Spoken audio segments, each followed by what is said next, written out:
नमस्कार, ये आकाशवाणी पटना है। अब आप रचना सहाय से प्रादेशिक समाचार सुनिए। पहले मुख्य समाचार। राज्य मंत्रिमंडल ने 5 जिलों में 6 और नगर पंचायतों के गठन को मंजूरी प्रदान कर दी है। प्रदेश में कोरोना से स्वस्थ होने वालों की संख्या बढ़कर 2,45,000 से अधिक हो गई है। पिछले 24 घंटों में 622 नए मरीजों की हुई पहचान।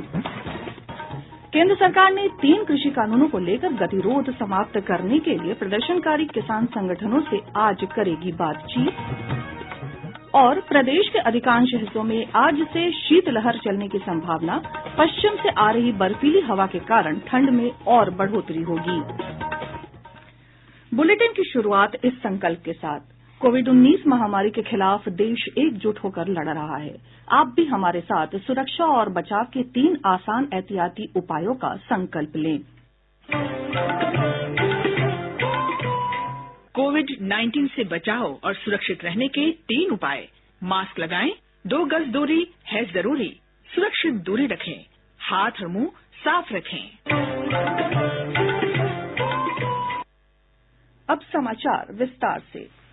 राज्य मंत्रिमंडल ने 5 जिलों में 6 और नगर पंचायतों के गठन को मंजूरी दे दी है।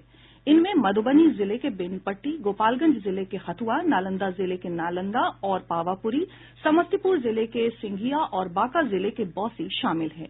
इसके साथ ही प्रदेश में नए नगर पंचायतों की संख्या बढ़कर 117 हो जाएगी। कैबिनेट की बैठक के बाद विभाग के प्रधान सचिव संजय कुमार ने बताया कि सरकार ने बालू बंदोबस्त की अवधि का विस्तार करते हुए बंदोबस्ती राशि में 50% की वृद्धि कर दी है।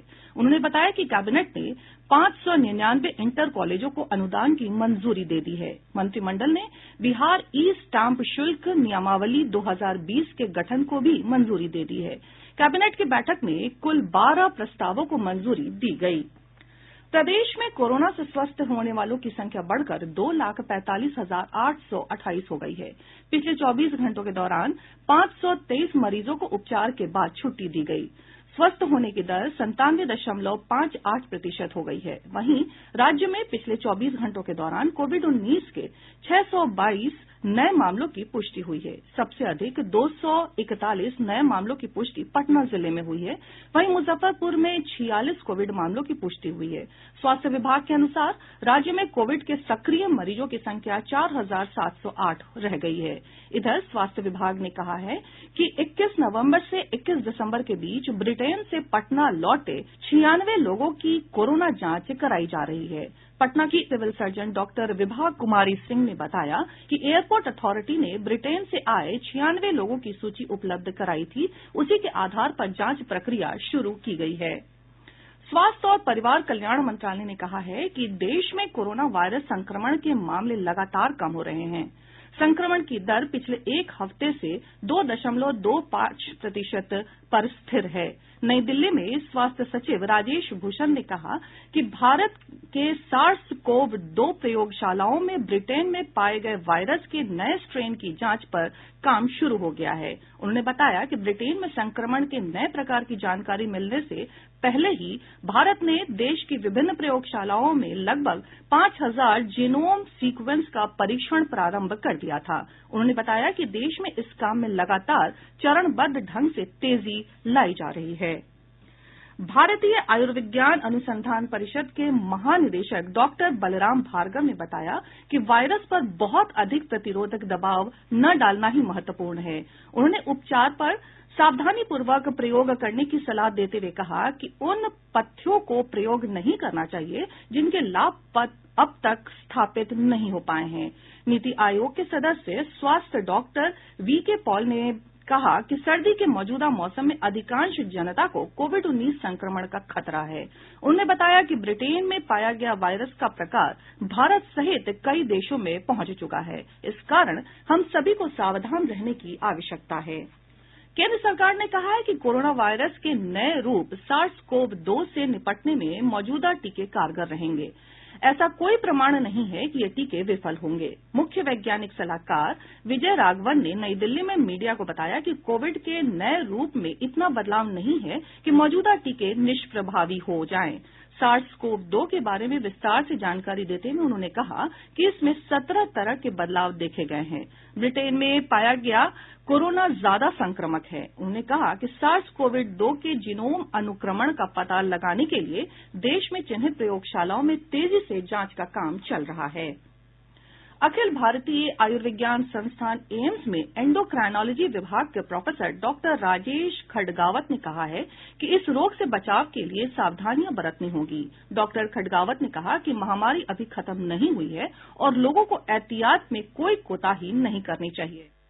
ये एक ऐसी बीमारी है जिसका बहुत अच्छा इलाज हमारे पास नहीं है, लेकिन हमारे पास बहुत सारे ऐसे स्टेप्स हैं जिससे हम इजीली बच सकते हैं। और सबसे बड़ा जो कदम हम उठा सकते हैं वो यह है कि हम एक दूसरे से दूरी बनाए रखें, और दूसरा कि हमें मास्क पहनना है, फेस कवर करके रखना है, ताकि इसके अलावा हमें ये करना है कि हम आंख, नाक, मुंह को नहीं छुएं, बार बार मास्क को नहीं छुएं, बार बार हाथ को धोते रहें। और हो सकता है आने वाले समय में कोरोना की वैक्सीन आ जाए, लेकिन जब तक ये वैक्सीन नहीं आती है हमें ये बोलना नहीं है कि कोरोना गया नहीं है। और ये सारे कदम हमें एहतियात के तौर पर उठाने हैं ताकि हम कोरोना से बच सकें। राज्य सरकार ने कोविड-19 की रोकथाम के बारे में पहले से जारी दिशा निर्देशों को 31 जनवरी 2021 तक लागू रखने का आदेश जारी किया है। केंद्रीय गृह सचिव अजय भल्ला से प्राप्त पत्र के आलोक में मुख्य सचिव दीपक कुमार ने इस संबंध में निर्देश जारी कर दिया है। प्रादेशिक समाचार आप आकाशवाणी पटना से सुन रहे हैं। सूचना और प्रसारण मंत्रालय कोविड-19 महामारी के कारण मारे गए पत्रकारों के परिवारों की मदद के लिए विशेष अभियान चला रहा है। पत्र सूचना कार्यालय PIB ने पत्रकार कल्याण योजना JWS के तहत ऐसे श्रमजीवी पत्रकारों के परिवारों को तत्काल राहत उपलब्ध कराने के लिए पहल शुरू की है।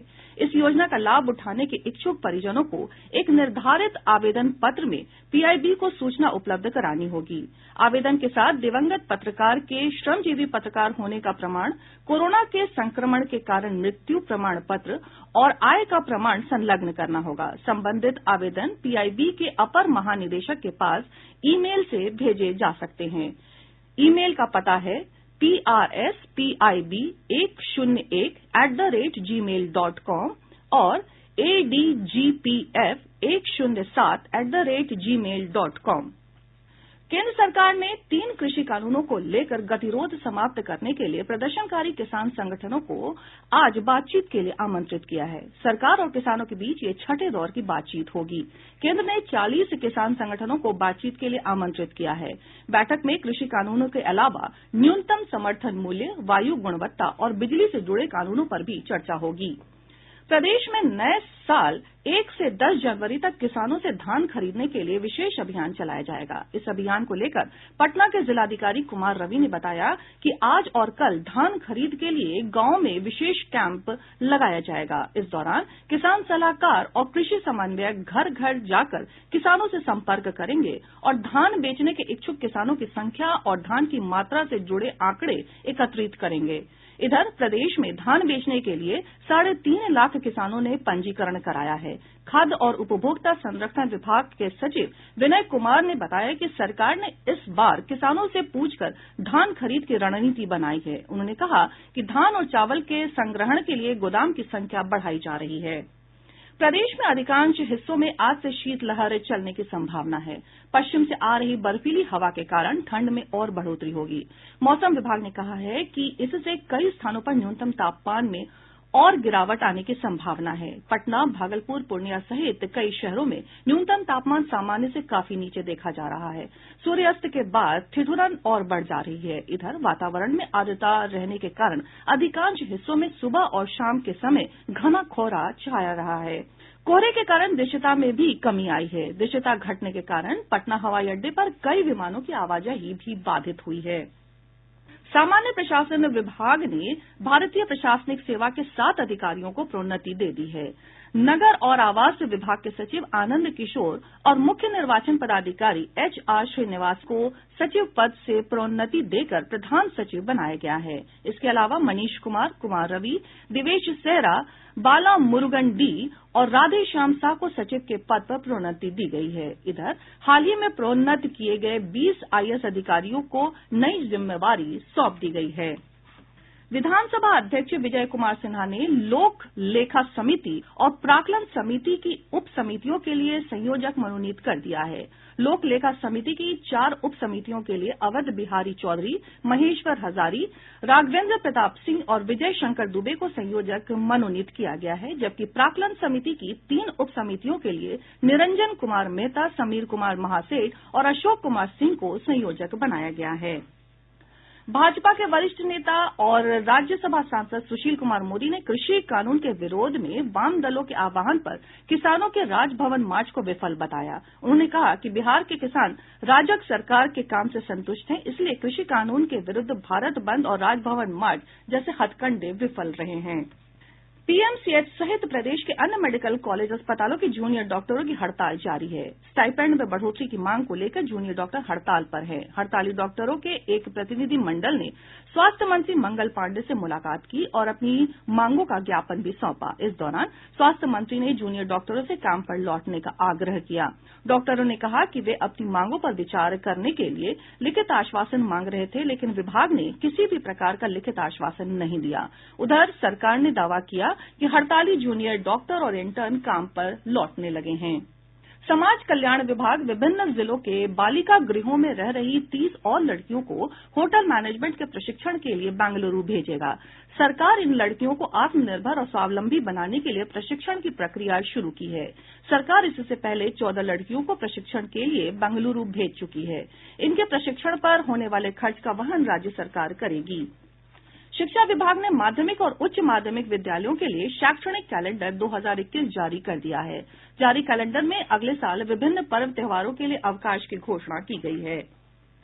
राज्य सतर्कता अन्वेषण ब्यूरो ने रोहतास जिले के डालमियानगर थाना क्षेत्र में फर्जी डिग्री पर नौकरी हासिल करने वाली महिला योग शिक्षिका पर प्राथमिकी दर्ज कराई है।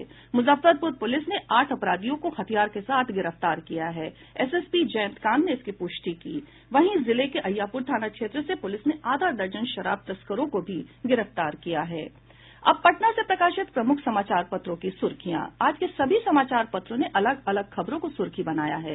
हिन्दुस्तान ने कोरोना के नए वायरस के भारत पहुंचने की खबर को सुर्खी बनाते हुए लिखा है, देश में वायरस की दस्तक। इस खबर के साथ अखबार ने कई आंकड़े भी प्रकाशित किए हैं। दैनिक जागरण ने राज्य कैबिनेट के फैसले को सुर्खी बनाते हुए लिखा है कि बंदोबस्त राशि में 50% की बढ़ोतरी, बालू होगा और महंगा। प्रभात खबर ने प्रदर्शनकारी किसानों पर लाठीचार्ज को सुर्खी बनाते हुए लिखा है कि किसानों को पुलिस ने दौड़ा दौड़ा कर पीटा। दैनिक भास्कर ने डॉक्टरों की हड़ताल से उत्पन्न स्थिति को प्रमुखता से प्रकाशित करते हुए लिखा है कि दुर्घटना से ज्यादा दर्दनाक हुआ इलाज, कई दिनों से PMCH में टाला जा रहा है ऑपरेशन। अखबारों ने पटना हाई कोर्ट में 4 जनवरी से हो रही फिजिकल सुनवाई को भी सुर्खी बनाया है। और अंत में मुख्य समाचार एक बार फिर। राज्य मंत्रिमंडल ने 5 जिलों में 6 और नगर पंचायतों के गठन को मंजूरी प्रदान कर दी है। प्रदेश में कोरोना से स्वस्थ होने वालों की संख्या बढ़कर 2,45,000 से अधिक हो गई है। पिछले 24 घंटों में 622 नए मरीजों की हुई पहचान। केंद्र सरकार ने 3 कृषि कानूनों को लेकर गतिरोध समाप्त करने के लिए प्रदर्शनकारी किसान संगठनों से आज करेगी बातचीत। और प्रदेश के अधिकांश हिस्सों में आज से शीतलहर चलने की संभावना।